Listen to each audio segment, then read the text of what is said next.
2, estamos en vivo. ¿Tú me ayudas en la transmisión? Pues si falla, parece. Y yo creo que vamos a iniciar así directo ya que se acabó la música. Y hola, muy buenas tardes a nuestra audiencia que nos sintoniza desde casa en estas transmisiones en vivo que estamos llevando a cabo desde el Planetario de Cancún.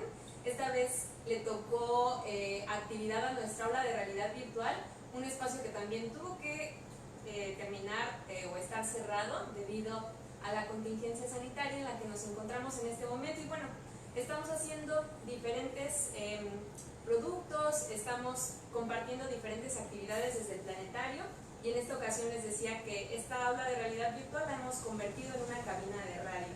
Y para llevar a cabo nuestra primera emisión, en la cual ustedes nos están escuchando y viendo por una parte en Facebook y por otra parte escuchándonos mediante un link que ya les hemos compartido en nuestras redes, pues vamos a comenzar con esta transmisión. Tenemos el día de hoy un invitado muy especial que nos ha acompañado durante la corta, diría ya larga trayectoria de CAYOC. Él es el doctor José Enrique Álvarez Estrada, un aliado muy importante. No solamente ha venido y compartido en conferencias, también nos ha dado feedback y bueno, es un querido aliado. Entonces le quiero dar la más cordial bienvenida a José Enrique. Ahorita lo voy a presentar más a detalle. Bienvenido, José Enrique. Gracias, Carla, gracias al doctor Milagros por la invitación a Planetario de Cancún. Bueno, pues la emisión del día de hoy es muy ad hoc, pues todo este tema de los virus, nada más que en esta ocasión, debido a la expertise del doctor Enrique, vamos a enfocarnos a virus pero informáticos. Y antes de entrar al tema, quiero presentar brevemente a José Enrique. Quiero platicarles que él es ingeniero mecánico, maestro en ciencias de la computación y doctor en educación. Desde el 2003 trabaja como profesor e investigador de tiempo completo en la Universidad del Caribe, donde él se ha desempeñado como jefe de departamento de ciencias básicas e ingenierías. También ha sido coordinador de la maestría en visualización de la información y coordinador del sistema de posgrado. También ha sido docente en diversas instituciones a nivel licenciatura, maestría y doctorado. Como emprendedor, en 2005 fundó y fue director de nuevas tecnologías de Perpetuum Móvil SADCB. Esta empresa desarrolló diversos proyectos de alta tecnología en el estado de Quintana Roo, entre los que destaca Radiobús, una estación de radio virtual que operó exitosamente en los autobuses de Cancún durante 2010. Y bueno, también él ha sido speaker en TEDx Cancún, también ha participado en las Hot Nights, es divulgador, siempre con temas tecnológicos, científicos, estos relativos a seguridad informática, software libre, didáctica de las matemáticas, didáctica de la programación, robótica didáctica, ingeniería inversa, criptografía, criptoanálisis y bueno, todos estos temas relacionados con su línea de investigación, el pensamiento computacional. Dada esta introducción, les invito también a que ahora que vamos a comenzar a desarrollar el tema, si tienen alguna duda con respecto al tema que estamos desarrollando, envíenlas en el cajón de comentarios de Facebook o también envíenlas directo en las redes en las que tengan al Planetario de Cancún, para que nosotros podamos desarrollar y hacer estas preguntas al aire. Y bueno, pues ahora sí, vamos a comenzar con este tema. Les decíamos en un principio que los llamamos virus informáticos, pero para comenzar este tema tendríamos que definir o saber de manera general a qué nos referimos cuando estamos hablando de virus informáticos. Un virus informático es una clase de programa, una porción de código de computadora que fundamentalmente cumple con tres funciones. La primera de estas funciones es ingresar a la máquina y ejecutarse. La segunda es replicarse a sí mismo, es decir, hacer copias del programa en tantos dispositivos de almacenamiento como sea posible o enviarse a través de tantos dispositivos de red como sea posible. Y la tercera es ejecutar en algún momento una rutina que o hace algo chistoso en el mejor de los casos o produce algún daño en la computadora en el peor. Entonces son tres funciones: ingresar a la máquina, reproducirse y por último producir un daño. De aquí que la metáfora obvia para explicarlo sea un virus biológico. Ok, muy bien. Y antes de que empezáramos esta transmisión estábamos hablando como de la naturaleza, cómo es que se crean o nacen estos virus, haciendo referencia sobre el caso actual biológico. Hay muchas fake news y hay mucha información en donde como espectadores también decimos, bueno, si ese virus ya se desarrolló y está en todos lados, también tuvo que haber sido creado. ¿Cómo pasa esto en la informática? Es una historia muy interesante. Hay una plática que se imparte por un grupo de hackers al Departamento de Defensa de los Estados Unidos finales de los 60 e inicios de los 70, donde se esboza esta idea de que se podría desarrollar un programa que eventualmente ingresara en una computadora, se mantuviera ahí anónimo, fuera copiándose a sí mismo y, dada cierta condición, se disparase y ejecutara algo. Pero de esa idea teórica, ya saben que siempre hay alguien que la pone en práctica. A alguien se le ocurrió desarrollar algunas de las primeras versiones. A mí la primera que conocí era un programa que se llamaba POM, que era literalmente un asterisco que rebotaba por la pantalla en modo de texto como si fuera una bola de ping pong. No era un virus dañino, pero cumplía con todos los principios necesarios para este virus. Y como bien dices, la desinformación fue un problema bastante serio. Hubo personas que se negaban a trabajar con las computadoras por miedo al contagio. O sea, pensaban que un virus informático era equivalente a un virus biológico y que por lo tanto podían sufrir algún daño. Estas primeras computadoras en las que estos virus se ejecutaban eran computadoras muy simples, las microcomputadoras de finales de los 70 o las primeras computadoras personales de inicios de los 80. Algunos de ustedes seguramente se recordarán de aquel sistema operativo DOS, sistema operativo de disco. Este sistema operativo no protegía la memoria, es decir, cualquier programa que se ejecutara podía leer o escribir en cualquier parte de la memoria y controlar cualquier dispositivo. Y esto hacía extremadamente sencillo para alguien con muy poca experiencia en programación en producir uno de estos virus. En tan poco como 500, 600 bytes podías escribir un virus que literalmente formatease un disco duro completo y te dejara sin información. Actualmente estamos hablando de otras tecnologías y otros tiempos.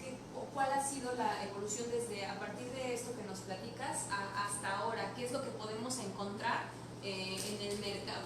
No diría en el mercado, pero informáticamente, ¿qué tipos de virus, desde el más común hasta los más complejos, podemos encontrar? Ok, yo creo que primero nos conviene aclarar algunas cuestiones relativas a los virus. Primero, un poco como pasa con la metáfora de los virus biológicos, raro es el virus informático que puede brincar de una arquitectura de computadoras a otra. Así como los virus generalmente no brincan entre especies, por ejemplo, el coronavirus en la actualidad no afecta a nuestras mascotas, no afecta a nuestros perros. Bueno, pues los virus de computadora tienen algo parecido. Como los virus están integrados por instrucciones, esas instrucciones solo se ejecutan en aquellas máquinas que tienen la arquitectura correcta para las instrucciones. De tal manera que, por ejemplo, un virus hecho para un sistema operativo Android ejecutándose en un dispositivo móvil como estos teléfonos que tienen procesadores ARM o MIPS, no va a ser el mismo, no va a poderse ejecutar en una computadora personal.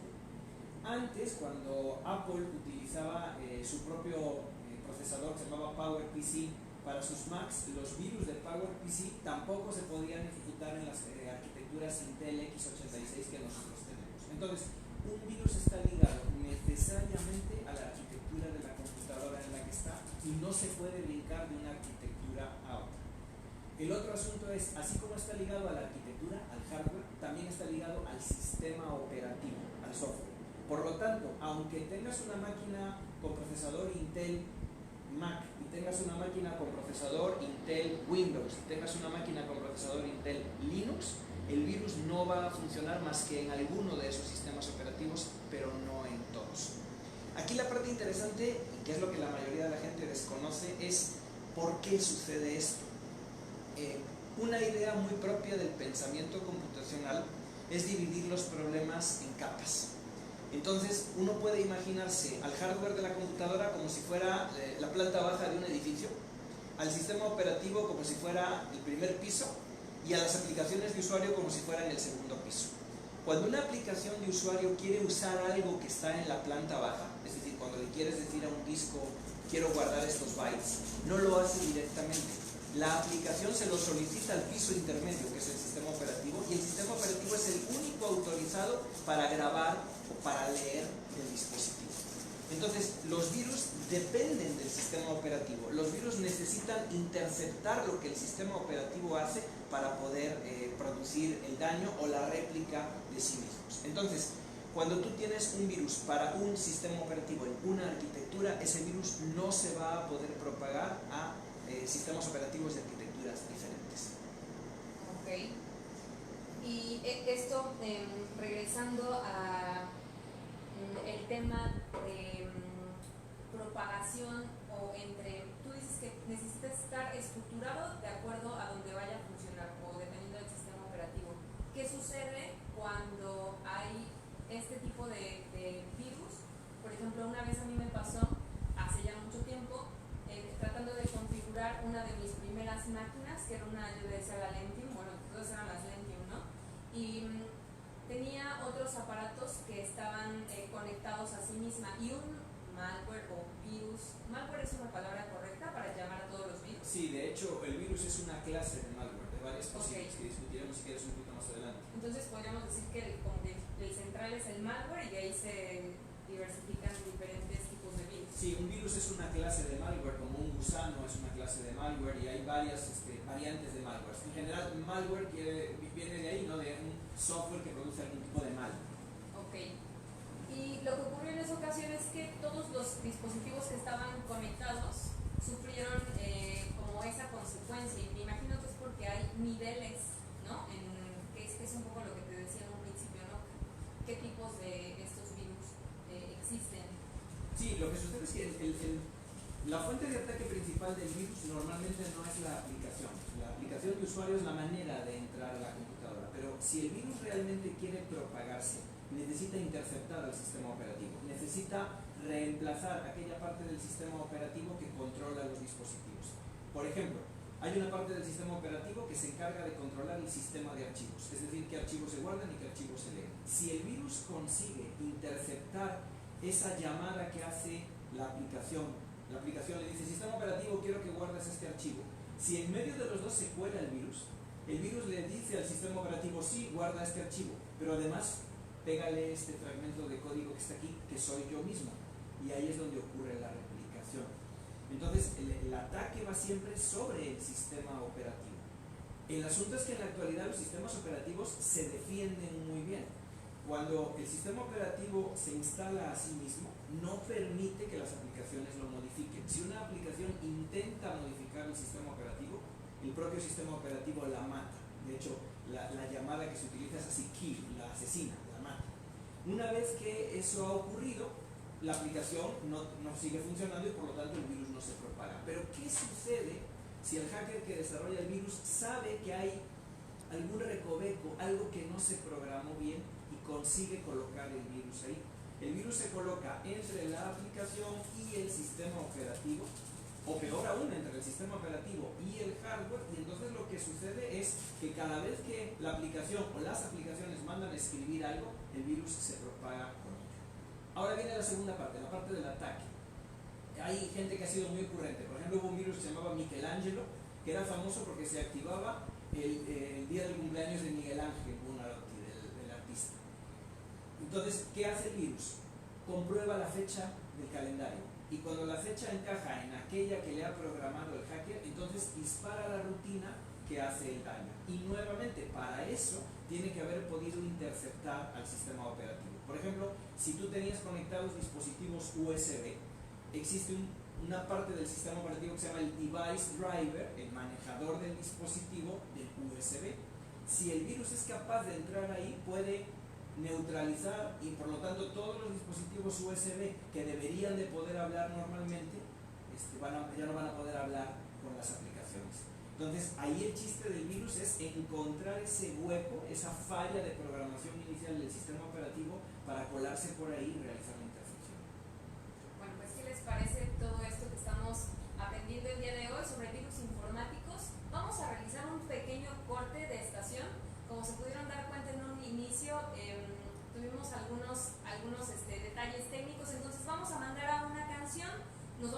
unos minutitos fuera del aire y regresamos más para seguir aprendiendo sobre los daños que pueden ocasionar estos virus, por qué es que se reciben estos nombres y en fin, otras dudas. Pero también antes de salir del aire quiero agradecer a mis compañeras y compañeros del planetario. En el live stream está la directora del planetario, Milagros Vargas, también está mi compañera Laura Rojo de difusión, el señor Lizama y bueno, aquí un equipo que nos encontramos trabajando para llevarles contenido aunque tengamos nuestras puertas cerradas. En un momento regresamos, sigan acompañándonos.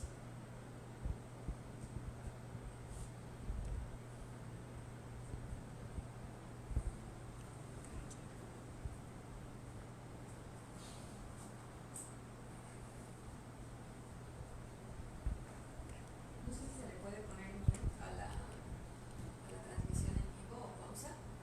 Yo lo que quiero nada más es ordenar como las ideas. Ahorita ya definimos como a grosso modo qué es el virus. ¿Hacia dónde nos vamos en el siguiente? Definimos qué es el virus, ya definimos qué daño puede realizar. A lo mejor sería bueno abundar en que difícilmente dañan al hardware, ¿no? Que es algo que a la gente le preocupa. Yo creo que ya definimos por qué se recibe un nombre, cómo se relaciona con los virus biológicos. Faltaría algo que es muy importante, esto tiene que ver con la protección antivirus, el tema de que es un virus polimórfico y la protección antivirus. Si quieres podemos entrar en la parte de la protección antivirus y explicamos esto del virus. O sea, empezamos con... Protección antivirus, ¿no? ¿Cómo funciona un antivirus con una vacuna? El live stream está en vivo, continúa mientras está. Sí. Okay. O sea, si nos está escuchando ahorita, ¿no? Sí. Y ahorita hay una canción también.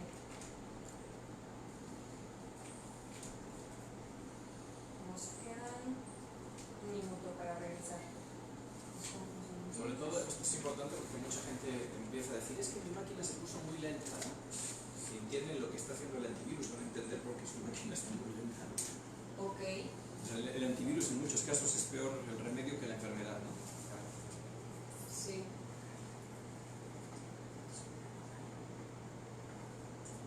¿A la de música? A la barra. ¿A cuál barra? Ven. Acércate. ¿Ese es para nuestras voces o es el mezclado? Okay. Un saludo, José Enrique, en la pausa para nuestros seguidores en Facebook. Y un saludo para los seguidores que están en Facebook y que si tienen preguntas que nos las hagan. ¿No han mandado preguntas? No. Es un signo de que no entendieron nada. Pues imagínate, si así están los televidentes, yo que estoy entrevistándote, también estoy... Entonces, ok. Esta parte no sería primero por qué reciben este nombre, o sea, iniciar con eso y después Sí, cómo funciona. retomamos esa parte, inclusive para los que no hayan estado en la primera Ok, parte. súper.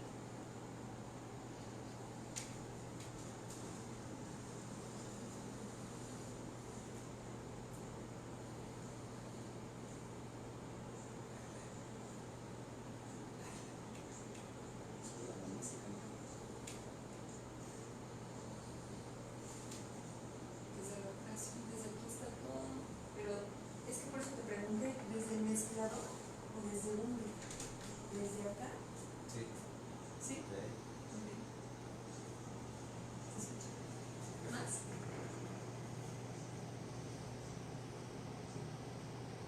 Sí, que te digo. Sí, bien.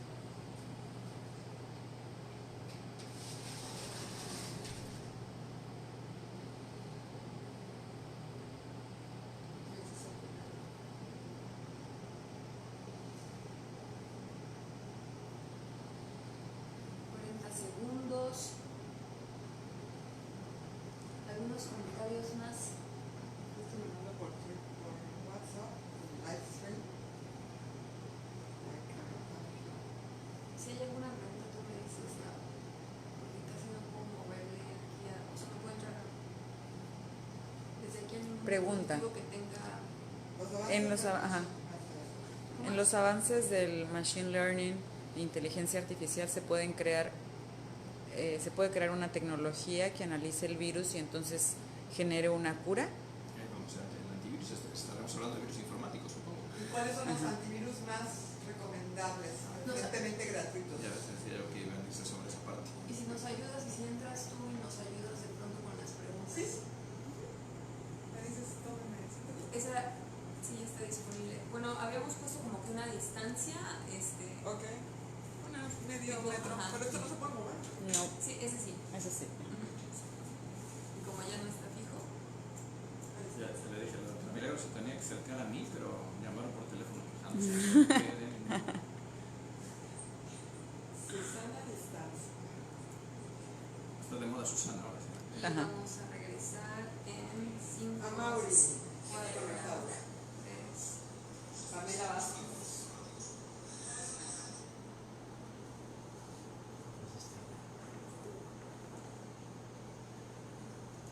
Y bueno, ya estamos de regreso. Hemos titulado este programa Cayó Contigo. Y bueno, regresamos. Este es nuestro segundo bloque de estación. Para quienes acaban de ponerle play a esta transmisión, en esta ocasión nos está acompañando el doctor José Enrique Álvarez Estrada. Y estamos hablando sobre virus informáticos. Y vamos a retomar este segundo bloque con una pregunta que es: ¿por qué es que reciben este nombre? Nuevamente, creo que el virus biológico es la mejor metáfora que hay para un virus informático, tal vez porque los hackers que inventaron los virus informáticos se basaron en el virus biológico. ¿Qué hace un virus biológico? Necesita penetrar en la víctima.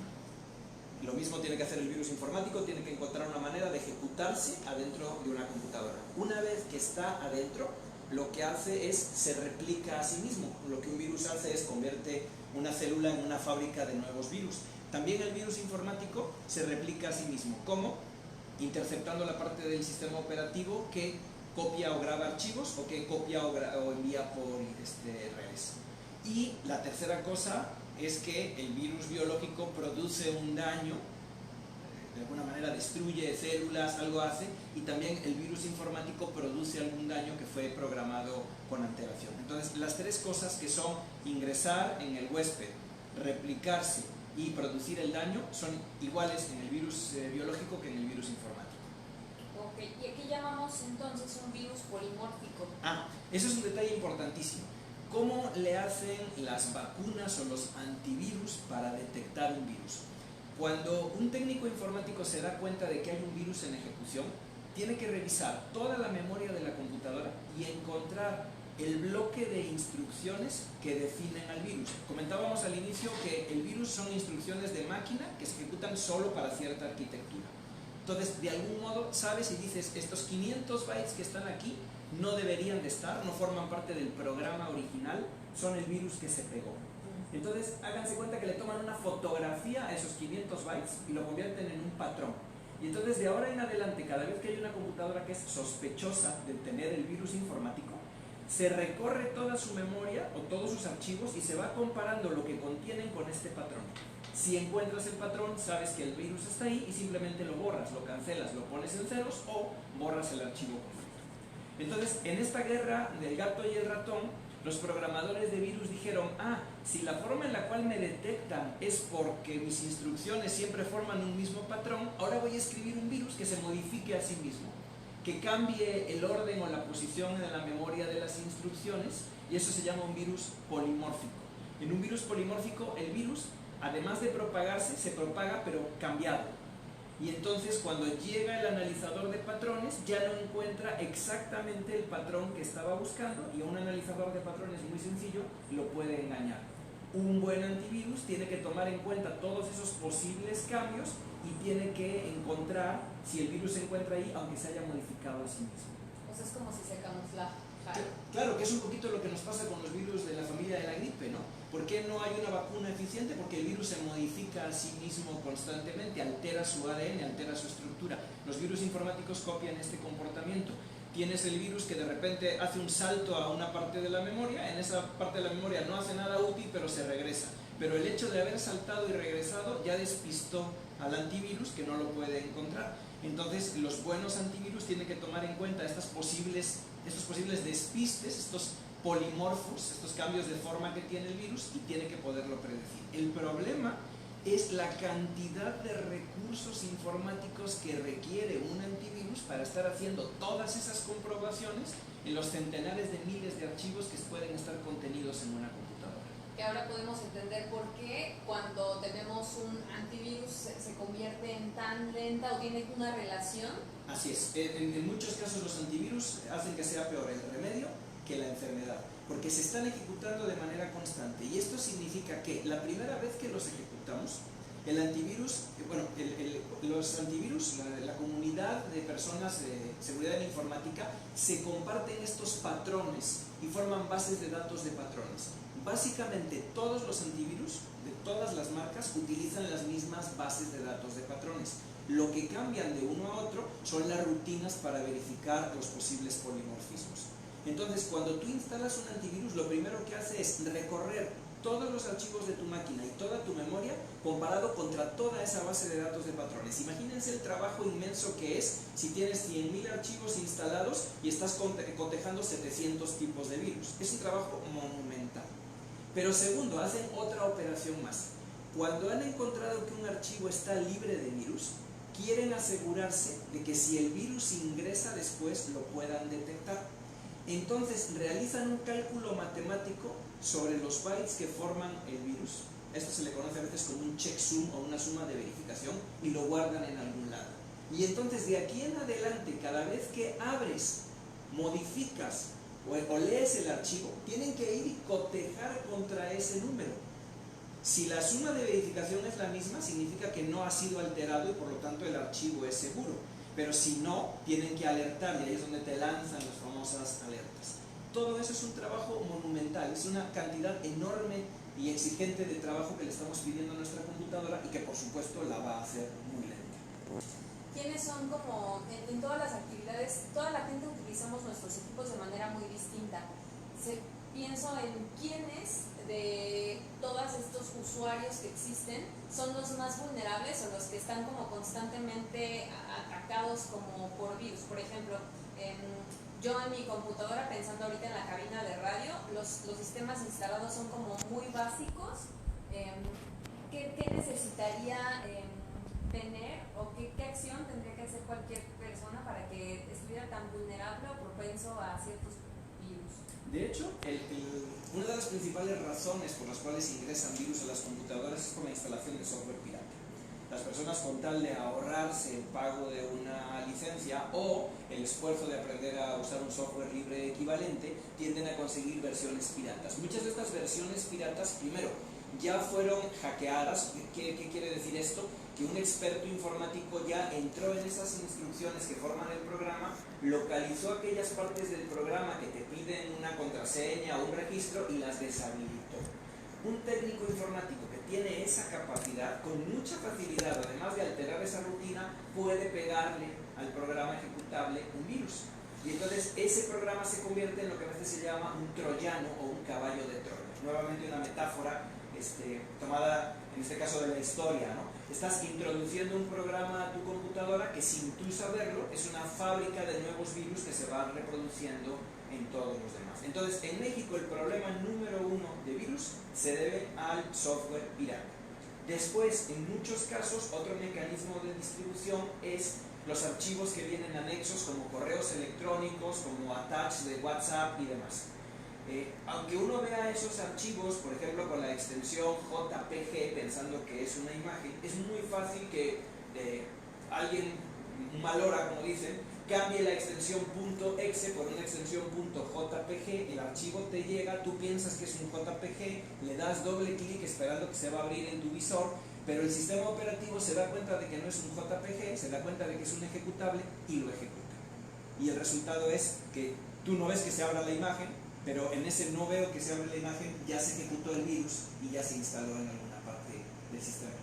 Entonces, las principales razones siempre tienen que ver con la poca disciplina que tenemos en el uso de nuestro software. Sí, no tiene que ver entonces realmente con la actividad que uno desempeña. O sea, uno puede ser una persona que está en contacto con un montón de softwares que, bien usándolos, puede evitar pues muchas cosas para sus equipos. Sin embargo, todo esto se reduce al uso, ¿no? O sea, por eso decías. Y los fabricantes de virus, no sé si el término fabricante sea el mejor, pero los hackers que se dedican a la producción de virus son probablemente la gente más brillante en esta industria, son una gente muy ocurrente. Entonces, cada vez que surge una nueva tecnología, ellos están pensando forma de migrar los virus ahí. Por ejemplo, alguien podría decir, pues entonces para evitarme cualquier problema de virus voy a utilizar todo en línea, o sea, no voy a descargar aplicaciones, voy a usar una máquina tipo Chromebook, que básicamente es un navegador, y voy a usar puros sitios en línea.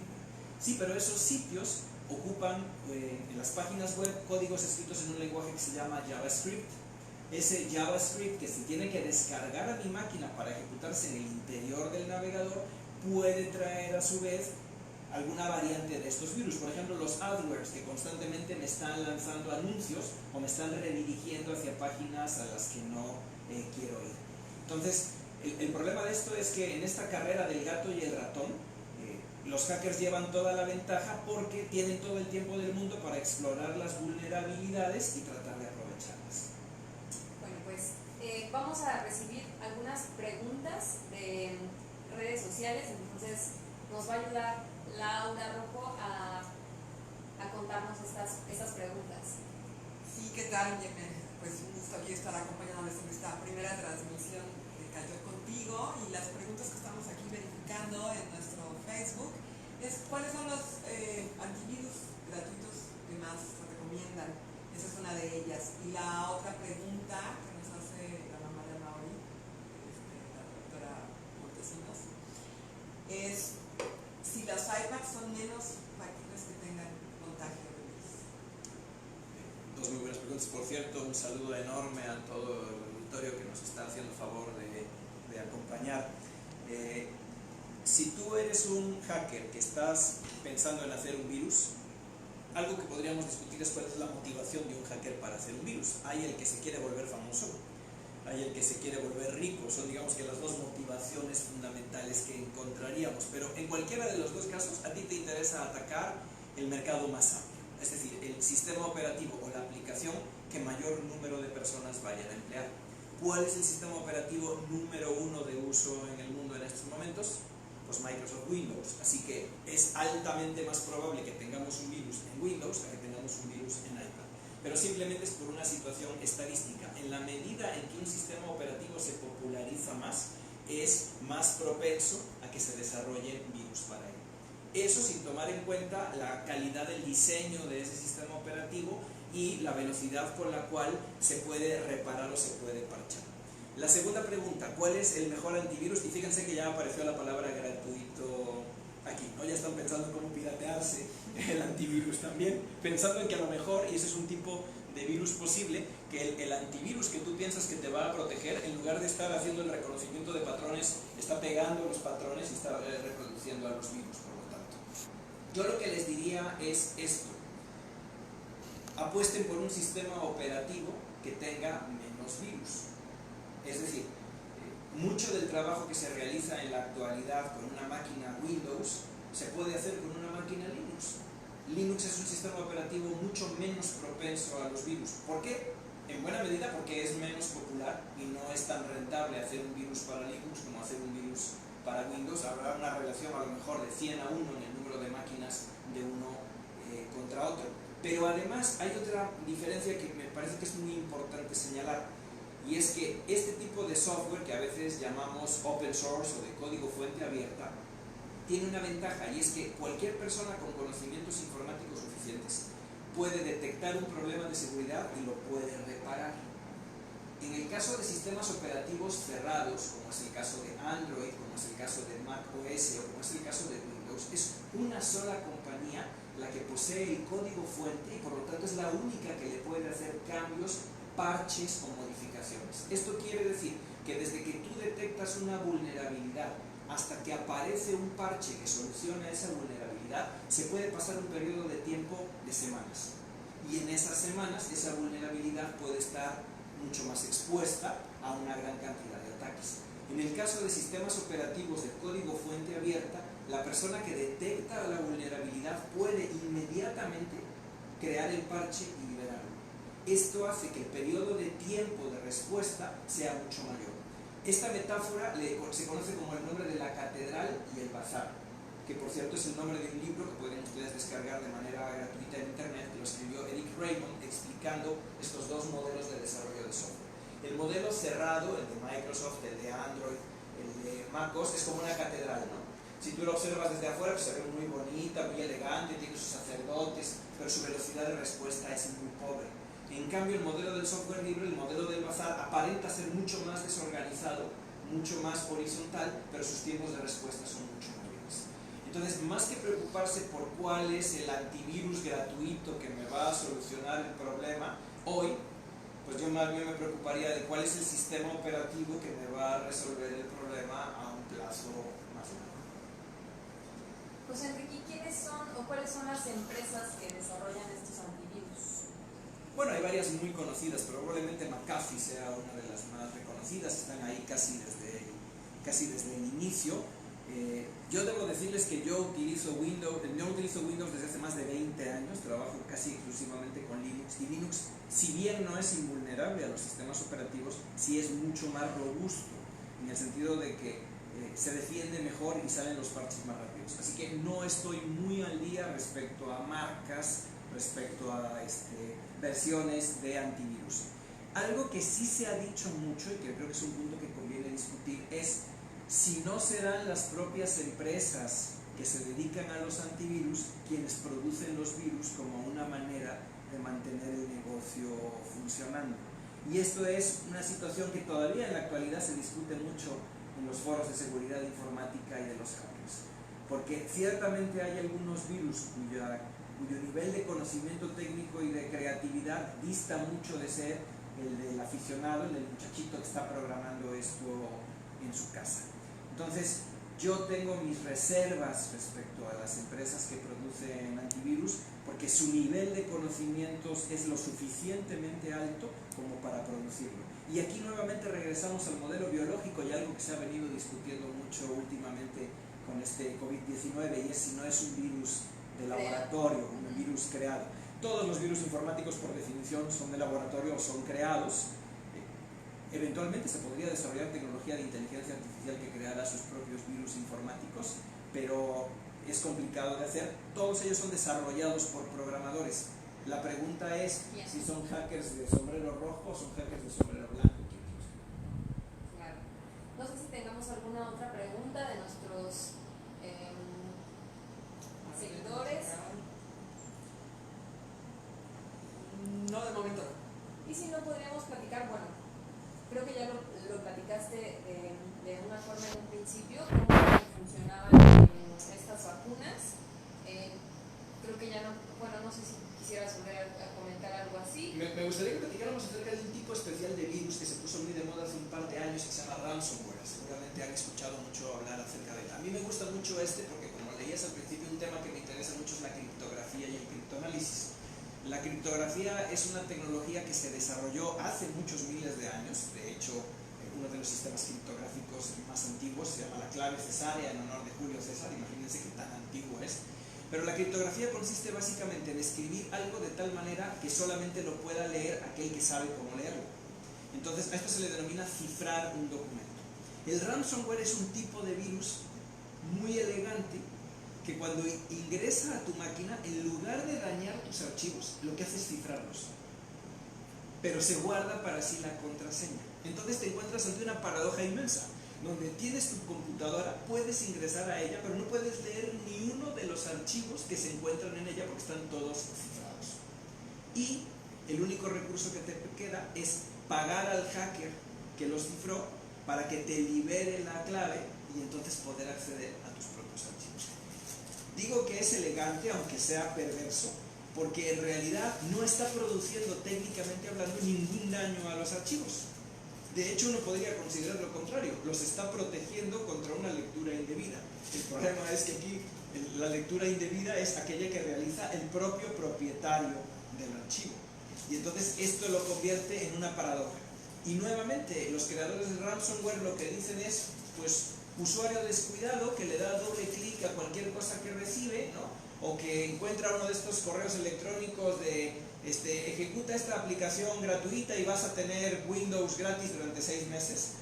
Y pues ellos lo que hacen es avientan el cebo, pican en el cebo y lo que hacen es les cifran todo el contenido de su disco duro y luego tienen que pagar para poderlos liberar. Quiero decirles que es prácticamente imposible quitar un ransomware probando combinaciones. En la actualidad se requerirían tiempos como más o menos de 4.000 veces la edad del universo. 4.000 veces la edad del universo para probar todas las combinaciones posibles y solo una es la buena para descifrar ese tipo de archivos. ¿Y este tipo de virus que hace inhabilita completamente tu sistema? No, el sistema funciona, pero no puedes acceder a ninguno de tus archivos. Finalmente, no es tan valioso en una computadora el hardware y el software como la información que estamos poniendo ahí. Entonces el ransomware se va sobre lo más valioso, que es la información. Una variante de estos que también es muy interesante, Carla, son las bombas de tiempo. Estas tienen mucho que ver con los programadores. Tú me contratas para desarrollarte un sistema. Tú no sabes programación, yo estoy haciendo el sistema por ti. Y entonces yo pienso, bueno, ¿y qué sucede si mañana Carla me despide? ¿O qué sucede si mañana Carla no me quiere pagar? Entonces coloco un fragmento de código ahí que actúa literalmente como una bomba de tiempo.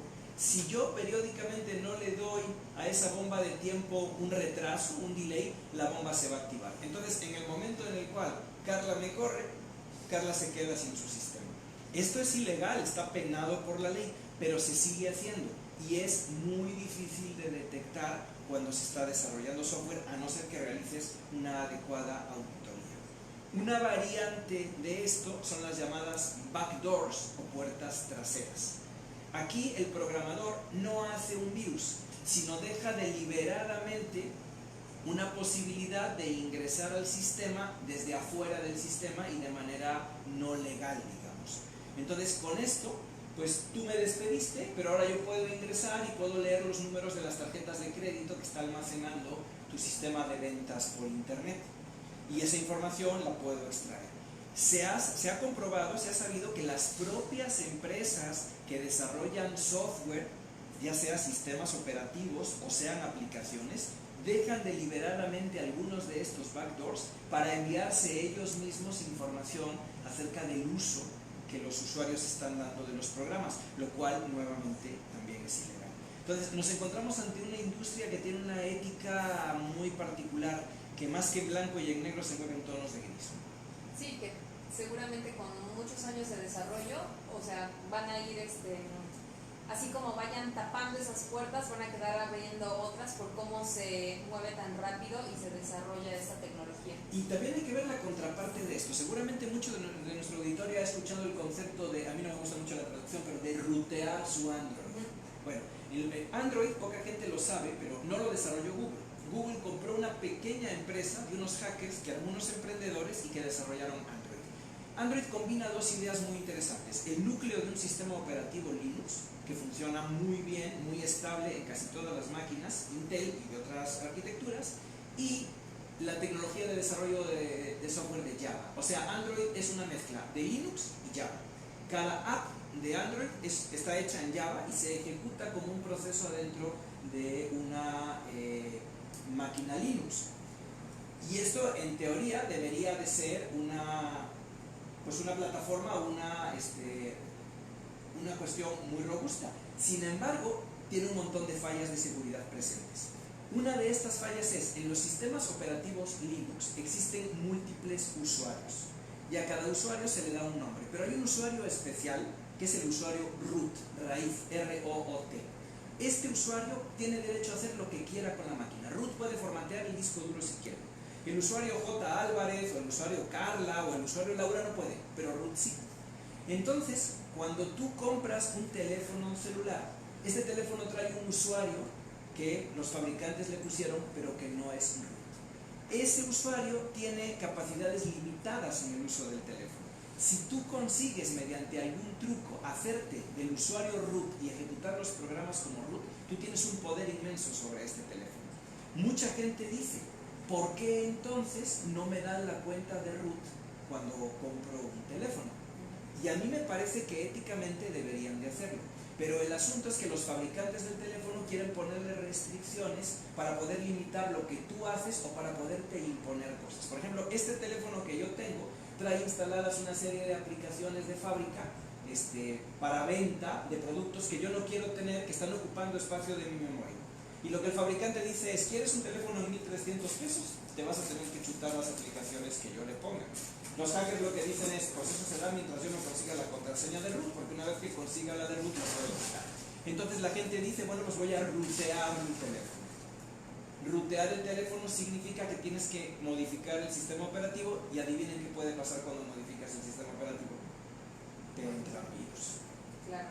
¿Rutear es lo mismo que liberar? Sí, aunque el término liberar, como sucede en muchas de estas cuestiones, los términos no están definidos claramente. A veces cuando te hablan de liberar el teléfono, lo que se refieren es a que puedas utilizarlo con tarjetas SIM de otros fabricantes. Para poder hacer eso, sin duda alguna, tienes que tener permisos de root, pero no necesariamente liberarlo en ese sentido es rutearlo. Al momento en que tú lo ruteas, tus aplicaciones se ejecutan como el usuario root, el usuario administrador, el superusuario, y por lo tanto esas aplicaciones tienen acceso directo a todo lo que el sistema operativo hace. O sea, como digo, puedes formatear tu computadora si quieres, o en este caso tu teléfono, si quieres, usando ese usuario. Ok, muy bien. Bueno, pues estamos a unos minutos de terminar esta transmisión. Queremos mandar saludos a nuestra audiencia, quienes nos están viendo a través de Facebook Live y quienes nos sintonizan a través de nuestra plataforma, My Radio Stream. Y pues bueno, ya cerrando con el tema del día, ya hablamos un poco sobre los tipos de virus informáticos que existen, ahondaste en algunos, también hablamos sobre protección antivirus, sobre esta incógnita si las empresas están detrás de, más bien las que crean antivirus están detrás de la creación de virus para comprarles antivirus. Y vamos a finalizar, o bueno, no sé si quisieras ahondar en alguno de otro de estos temas. Yo creo que un tema que hay que destacar con esto es, como sucede en la contingencia que estamos viviendo ahorita, el peor enemigo que tenemos es el miedo, el desconocimiento y algo que es terrible en la actualidad, que es la desinformación. Si las personas dedicaran un poquito más de tiempo a profundizar, a ahondar, a ser radicales, o sea, irse a la raíz de las cosas, entenderían mucho mejor lo que está sucediendo. Pero en esta vorágine de que constantemente nos llega información y que constantemente queremos tener la última versión de todo, a menudo olvidamos los principios que subyacen a las cosas, ¿no? ¿Se le tiene que tener precaución a los virus informáticos? Sin duda, a nadie nos gustaría que un ransomware nos cifre todo nuestro disco duro, pero tampoco podemos caer en la paranoia y tener instalados 3 antivirus al mismo tiempo que se están bloqueando los unos a los otros o no dan acceso a internet. Porque, ¿cuál es la peor computadora? Pues aquella que no está encendida, aquella que no hace absolutamente nada. Entonces, tenemos que ver un balance entre lo que requerimos hacer con nuestra computadora y los riesgos que corremos por ella. Igual que en estos momentos tenemos que tener un balance entre me encierro al 100% en mi casa y dejo que se colapse toda la economía del país y a ver cómo le hacemos en 6 meses, o mantengo una distancia prudencial como la que cuidadosamente tenemos en esta sala y continuamos operando con normalidad. Yo creo que aquí se tiene que aplicar una premisa que tenía Niki Lauda y que popularizó mucho en la película esta Rush, donde él decía que su profesión requiere un 20% de riesgo y que él está dispuesto a asumir ese riesgo. Eso es parte de ser un piloto de Fórmula 1. Yo creo que ser un usuario de computadora requiere no sé si es un 20%, me gusta el término 20% por el principio de Pareto, pero yo creo que requiere un 20% de peligro. Si no te expones de más descargando software pirata, dándole clic a cualquier meme que te llega, o sea, si tienes un comportamiento adulto y racional en el uso de tu tecnología, no vas a tener mayores problemas, o tu probabilidad de tenerlos es muy baja. Si en la vida real tienes un comportamiento adulto y racional en tu interacción con las demás personas, pues muy probablemente no te enfermes no nada más de coronavirus, sino de las muchas epidemias parecidas a estas que probablemente nos lleguen posteriormente. Entonces, el peor enemigo aquí es el miedo y la desinformación. Si pudieras dar unos tips muy puntuales para justamente ser racionales, cuando decimos ser racionales o objetivos, pues no sé, o sea, cuando a cualquier persona le llega un mail que dice Bill Gates te está regalando $1 millón, ingresa, solo tienes que mandar tus datos, o sea, sí, pero ¿hasta dónde? O sea, ¿cuáles muy claros podemos tener de decir, bueno, esto seguramente va a ser un troyano, cualquiera de estos que acabamos de mencionar? Además de tener este criterio o al ser críticos al utilizar nuestros equipos de cómputo. Me acabas de aclarar por qué los últimos 18 correos que le mandé a Bill Gates y me ha devuelto $1 millón. Tom Bill, todavía estoy esperando su depósito en mi cuenta. Miren, hay un comando, solamente por ponerles un ejemplo, un comando muy sencillito que no forma parte del Windows estándar, pero que se puede instalar, forma parte de cualquier máquina Linux, que se llama file, archivo. El comando file es un comando precioso. Si tú guardas un archivo en tu disco duro y después ejecutas el comando file, file no se va por si le pusieron .jpg o .png o .exe. File abre el archivo, revisa los bytes que lo forman y te dicen cuál es el verdadero tipo de archivo que se encuentra en el interior. Con que tú uses ese comando, es decir, antes de darle doble clic, tú le das clic al botón derecho, te vas a guardar como y lo pones en una carpeta y ejecutas primero el comando file, te vas a dar cuenta de que muchos JPGs que te llegan no son JPGs, muchos GIFs que tú esperas que sean el meme que va a cambiar tu vida, en realidad es un .exe que está esperando ahí para poderse ejecutar. Es una cosa muy sencilla de hacer. Otra cosa que deben de hacer la gente es recurran a la virtualización. Es una tecnología maravillosa. Tú puedes ejecutar dentro de tu computadora máquinas virtuales que no son más que una parte de los archivos dentro de tu máquina, pero que si algo sucede, tú borras esa máquina virtual y el resto de tu computadora anfitriona queda perfecta. En la actualidad hay un montón de tecnologías de virtualización. De las populares que te virtualizan máquinas completas está VirtualBox, está VMware, está Xen, está una que se llama QEMU. Cualquiera de estas, además todas ellas son gratuitas, las puedes utilizar. Y ahorita hay muchas que utilizan lo que se denominan containers o contenedores, como por ejemplo Docker, donde tú puedes instalar Docker en tu máquina, bajar un contenedor y ejecutar todo en el interior del contenedor. Entonces lee tus correos electrónicos adentro de un contenedor, de tal manera que si algo sale mal, como su nombre indica, el contenedor contiene el problema que tienes ahí. ¿Son como nubes?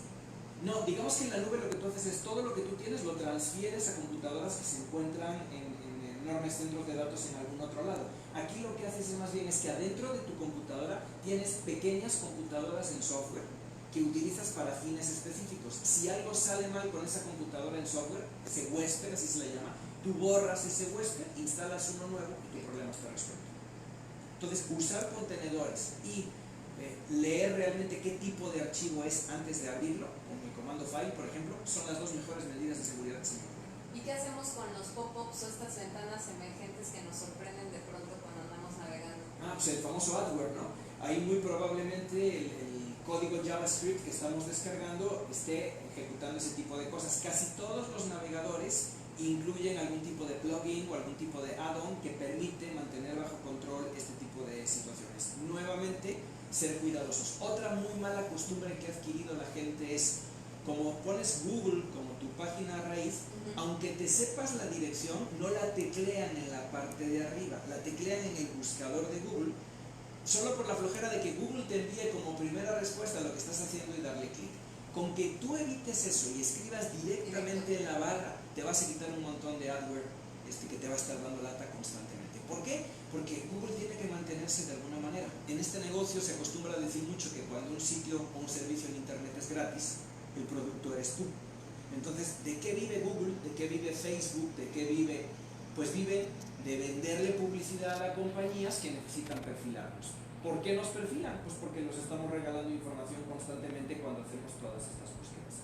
Evita dentro de lo posible la búsqueda, ponlo arriba en tu barra de direcciones y vas a tener muchas menos broncas. La dirección completa, ¿a eso te refieres? ¿No? Así es, evitar el estar usando constantemente el buscador, porque lo único que estamos haciendo con eso es regalando información respecto a nosotros. Otra cosa que se puede hacer es el navegado anónimo. Por ejemplo, en el caso de un Chrome, si tú pones Ctrl-Shift-N, se abre una nueva ventana de incógnito y esa ventana no está asociada con tu cuenta de Google, de tal forma que las búsquedas que tú realizas ahí no van a quedar adentro de tu historial.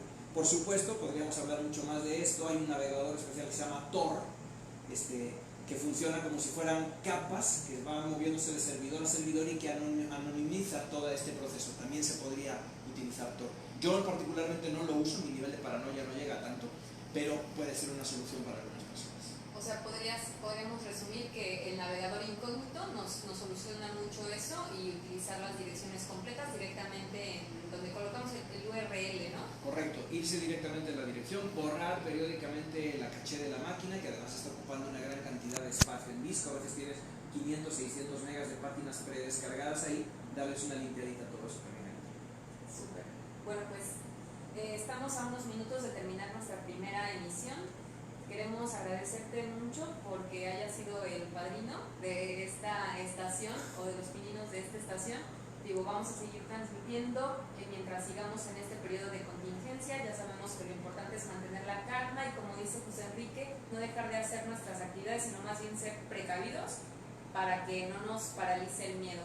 Y bueno, pues quiero aprovechar nuevamente para agradecer al staff del Planetario de Cancún. Hace rato se me olvidó mencionar el apoyo a nuestro compañero Pedro de mantenimiento. Pedro hizo posible toda esta instalación y que saliéramos en tiempo, aunque un poquito estropeada, pero bueno, logramos nuestra primera emisión. Muchas gracias.